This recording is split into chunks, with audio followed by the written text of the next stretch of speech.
In this short video, we'll share what the Roadmap Task Force has been up to lately and what we're learning from all of you in our food system.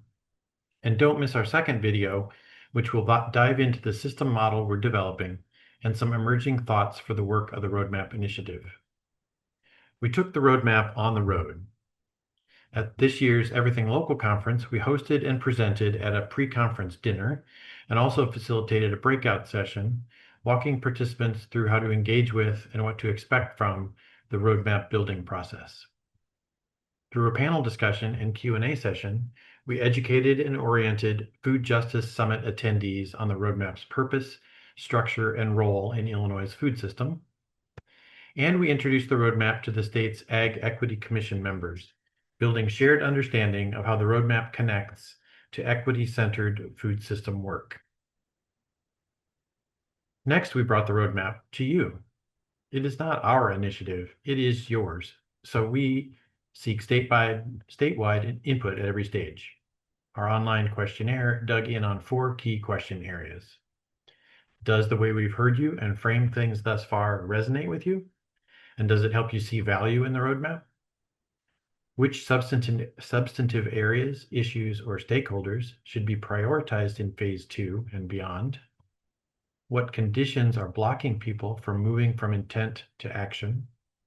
And does the Phase 1 report feel like a credible foundation, and what is still missing? Thank you all for participating. We had 64 very rich and thoughtful responses from 47 zip codes throughout the state and representing varied roles in the food system. Our questionnaire validated the roadmap foundation, yet surfaced a clear need for a refined set of offerings and a commitment to ongoing inclusion. Responses show that our Phase 1 report is a credible and valid foundation. And though respondents affirmed the roadmap, many also asked for clearer next steps, clearer implementation pathways, and clearer accountability. We hear loud and clear the call for coordination and network building, that critically needed social infrastructure. At the same time, responses flagged missing voices, missing sectors, regional gaps, and underdeveloped issues, especially around inclusion, labor, and farmer needs. There is clear interest in addressing the fragmented, siloed work that is happening through state-level vision, and results suggest the roadmap cannot just summarize the food system playing field. It has to help people understand where they fit, what is already happening, and how to move from interest to action. Respondents named various barriers, such as information sharing, access to capital, cross-silo connectedness, land access, policy change and support, infrastructure, and equity across the system. These reveal the kinds of support the roadmap needs to provide. Respondents are not only asking for more information, they are signaling a need for orientation. What exists, what is possible, where people fit, and how to engage. The roadmap may need to help actors find funding pathways, technical assistance, policy expertise, peer models, and project development support. And respondents are naming fragmentation and trust as barriers. This suggests a need for structured convening, mapping, and project development across multiple interest groups. Responses do not prove a final operating model, but they do point to 3 service needs worth testing in Phase 3: orientation, resource connection, and structured coordination. The data also suggests the roadmap should work to translate how food access, producer viability, labor, infrastructure, policy, capital, and environmental resilience reinforce one another, and where coordination is needed to achieve shared outcomes. The other work we've been doing during this phase were facilitated conversations with existing organizations, networks, and coalitions to honor their momentum and refine what needs to happen to leverage it further. We met with groups across many facets of the food system. Our guiding questions were about purpose, action, problems, and opportunity. What would be an ideal network call for you?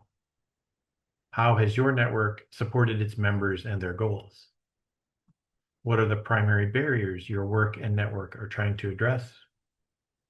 And where do you need support and see opportunities for collaboration and coordination? What did we learn? Every meeting surfaced ongoing initiatives like composting coalitions, farm to food bank programs, procurement networks.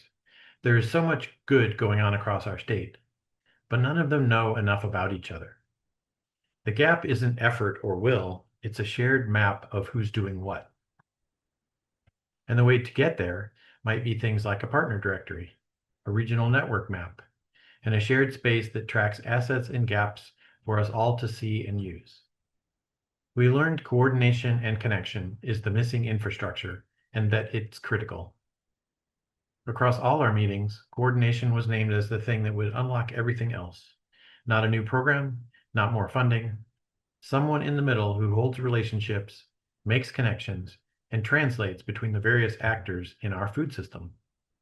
Convening, bringing diverse parts of the food system together is the immediate need. And working toward resources that connect and provide technical assistance are the sustaining mechanisms, specifically referral lists and resource matching. Food banks are locked into county-level mindsets. Composting operators are hyperlocal by necessity. The roadmap is one of very few spaces trying to hold a statewide lens, and that alone is valuable. Convening people is again the recommendation here, but specifically with a regional dimension.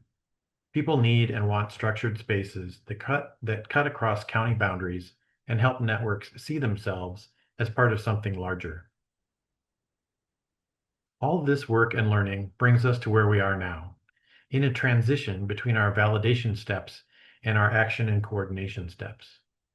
So what does that look like? Watch our next video to learn about the change model we've been developing. It's on our website right next to this one.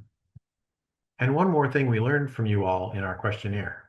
You like this style of video for sharing information, so we're happy to be doing this and one other for you. We are also offering a couple office hours opportunities for you to jump onto a Zoom with us, come ask follow-up questions you may have after watching the videos, and chat with us about the food system. See our website and email for the event registrations so we get the Zoom link out to you. Thank you for all the good you do in our shared Illinois food system.